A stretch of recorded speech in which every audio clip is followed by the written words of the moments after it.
नमस्कार दोस्तों, क्या आपको याद है वह 15 अगस्त 1947 की रात जब आधी दुनिया सो रही थी? तब भारत नई सुबह के साथ जाग रहा था।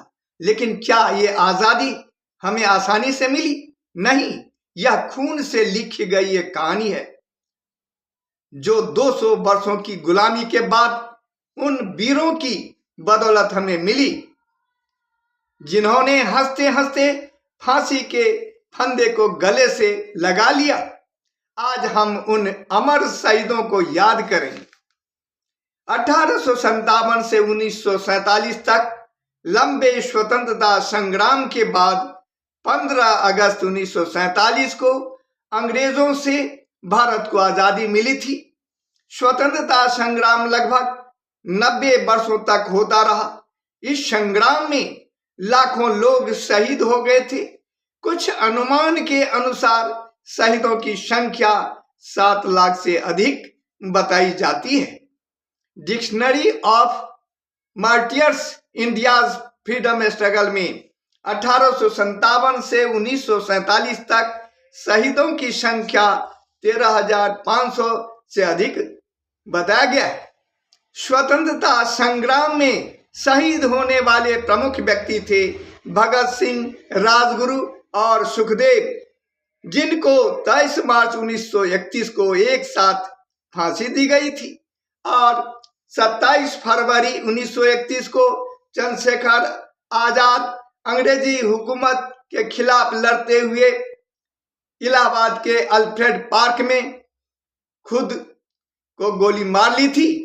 इससे पहले 13 अप्रैल 1919 में पंजाब के अमृतसर जलियांवाला बाग में बैसाखी के दिन रोलेट एक्ट के और डॉक्टर शफुद्दीन चिचलू और डॉक्टर सत्यपाल की गिरफ्तारी के खिलाफ एक शांतिपूर्ण सभा के लिए लोग इकट्ठा हुए थे। यह देखकर जनरल डायर ने बाग के निकास द्वार को बंद कर दिया और बिना चेतावनी के अंधाधुंध गोलियां चलवाई। इस कांड में ब्रिटिश अनुमान के अनुसार 379 लोगों के मारे जाने की बात कही गई है, लेकिन भारतीय अनुमान के अनुसार 1000 से अधिक लोग उस कांड में मारे गए थे।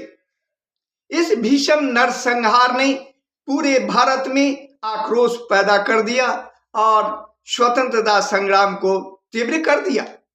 इसके अलावा सुभाष चंद्र बोस को भारत के सर्वोच्च स्वतंत्रता सेनानियों की श्रेणी में गिना जाता है। उन्होंने आजाद हिंद फौज का नेतृत्व किया और भारत की स्वतंत्रता के लिए सर्वोच्च बलिदान दिया। 1943 में आजाद हिंद फौज का पुनर्गठन कर अंग्रेजों के खिलाफ सशस्त्र संघर्ष उन्होंने किया। इस कारण से उन्हें भारत मां के महान सपूत और क्रांतिकारी के रूप में सर्वोच्च स्थान दिया जाता है। उन्होंने मुझे खून दो मैं तुम्हें आजादी दूंगा का नारा दिया। इसके अलावा अन्य प्रमुख व्यक्ति थे रानी लक्ष्मीबाई, तात्या टोपे, लाला लाजपत राय, बाल गंगाधर तिलक, खुदीराम बोस, राम प्रसाद बिस्मिल, सरदार उधम सिंह और मदन लाल ढींगरा आदि। दोस्तों, यह थी भारत की आजादी की कहानी जो अनगिनत बलिदानों का परिणाम है।